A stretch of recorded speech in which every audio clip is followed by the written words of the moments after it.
Film नहीं, ये है असली पुष्पा मूवी की चौंका देने वाली कहानी। साउथ इंडियन फिल्मों के सुपरस्टार अल्लू अर्जुन की फिल्म पुष्पा ने सभी जगह अपना तहलका मचा रखा है।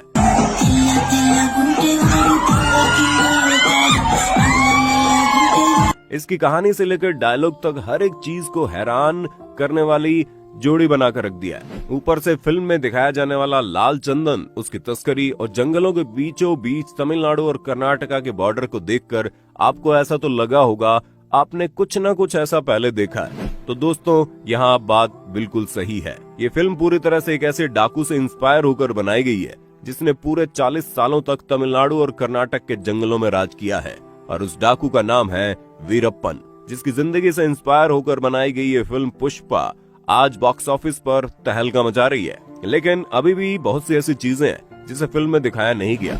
पर आप चिंता मत करो, क्योंकि आज की इस वीडियो में आपको फिल्म की असली कहानी बताने वाला हूँ, जिसे सुनकर आप और ज्यादा हैरत में पड़ जाएंगे। 18 अक्टूबर 2006 देश में सिर्फ एक ही खबर गूंज रही थी।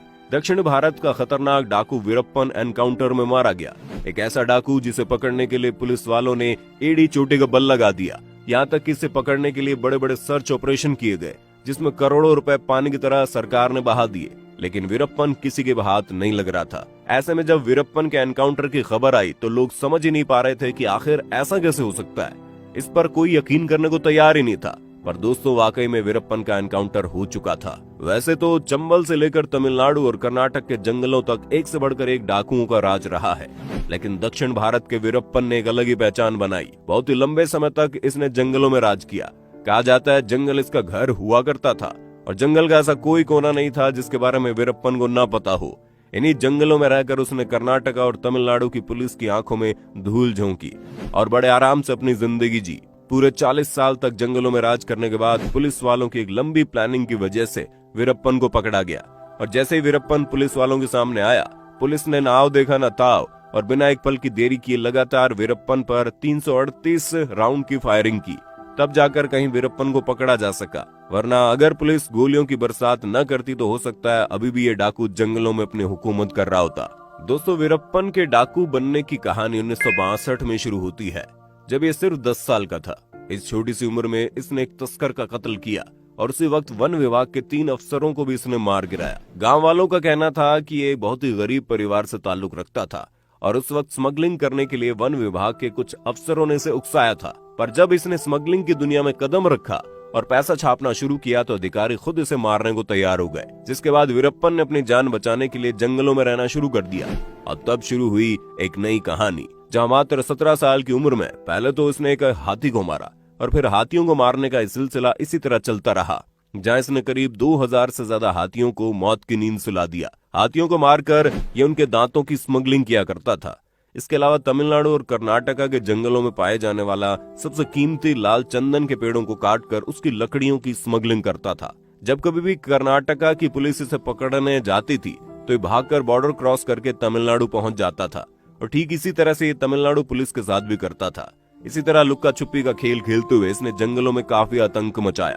इसने करीब 184 से ज्यादा लोगों को मौत के घाट उतारा था, और पैसों के लिए कुछ भी कर सकता था, फिर चाहे तस्करी हो या फिर बड़े बड़े व्यापारियों का अपहरण। पर दोस्तों, इन सब के अलावा कहा जाता है वीरप्पन को दौलत के साथ शोहरत का भी बड़ा शौक था। वो लोगों के बीच मशहूर होना चाहता था। वीरप्पन चाहता था कि देश का बच्चा बच्चा उसे जाने। इसीलिए वीरप्पन ने रजनीकांत जैसे सुपरस्टार को किडनैप करने का प्लान बनाया। वो अपने मंसूबों में कामयाब नहीं हो पाया, लेकिन फिर 1997 में इसी जंगल में एक इंसान की आंखों पर पट्टी बांधकर इन जंगलों में लाया गया, और वो आदमी कोई और नहीं बल्कि कन्नड़ फिल्मों का बहुत बड़ा सुपरस्टार राजकुमार था। जैसे राजकुमार की किडनैपिंग की खबर लोगों तक पहुंची, हर जगह हड़कंप मच गया और हर कोई वीरप्पन का नाम जानने लगा। वीरप्पन की दहशत फैलती जा रही थी। इसे पकड़ने के लिए स्पेशल टास्क फोर्स बनाई गई। लंबे समय तक सर्च ऑपरेशन चलता रहा, लेकिन मजाल है वीरप्पन को कोई पकड़ पाता, क्योंकि जिस जंगल में वीरप्पन रहता था उसे वीरप्पन से बढ़िया कोई जानता ही नहीं था। जैसे ही कोई वीरप्पन को पकड़ने के लिए जंगल में घुसता, वैसे ही वीरप्पन को इसकी खबर लग जाती है और वो तुरंत अपने छुपने का बंदोबस्त कर लेता। वीरप्पन की दहशत इतनी ज्यादा बढ़ चुकी थी कि सरकार उसे पकड़ने के लिए अपने आप को लाचार महसूस कर रही थी, जिसके बाद सरकार ने वीरप्पन को पकड़ने के लिए 5 करोड़ का इनाम रख दिया। पर इसका भी कोई फायदा नहीं हुआ, और इसी बीच विजय कुमार को एसटीएफ का चीफ बनाया गया। जैसे ही विजय कुमार ने अपनी कमान संभाली, उन्होंने वीरप्पन की सारी जानकारी इकट्ठी करना शुरू कर दी। क्योंकि विजय कुमार ये जान चुके थे वीरप्पन को पकड़ना बिल्कुल भी आसान नहीं है। उन्हें पहले से ही सारी प्लानिंग करके रखनी पड़ेगी और इसके लिए विजय कुमार ने वीरप्पन की गैंग में अपने आदमियों को घुसाना शुरू किया। वक्त बदलता जा रहा था। वीरप्पन की गैंग में भरोसेमंद लोग धीरे धीरे कम होने लगे और अब पुलिस के आदमी गैंग में अपनी पकड़ बना चुके थे। इन सब के बीच विजय कुमार को पता चला कि वीरप्पन की एक आंख में दिक्कत है, जिसका इलाज कराने के लिए वो जल्दी कुछ न कुछ करेगा। और फिर वो दिन आया जब सालों की मेहनत कामयाब होने वाली थी, क्योंकि पुलिस के आदमियों ने वीरप्पन से कहा सड़क किनारे एक एम्बुलेंस आएगी जो उसे हॉस्पिटल ले जाएगी। सब कुछ प्लान के मुताबिक चल रहा था। वीरप्पन और उसके कुछ साथी एम्बुलेंस में बैठ गए और एम्बुलेंस चल पड़ी।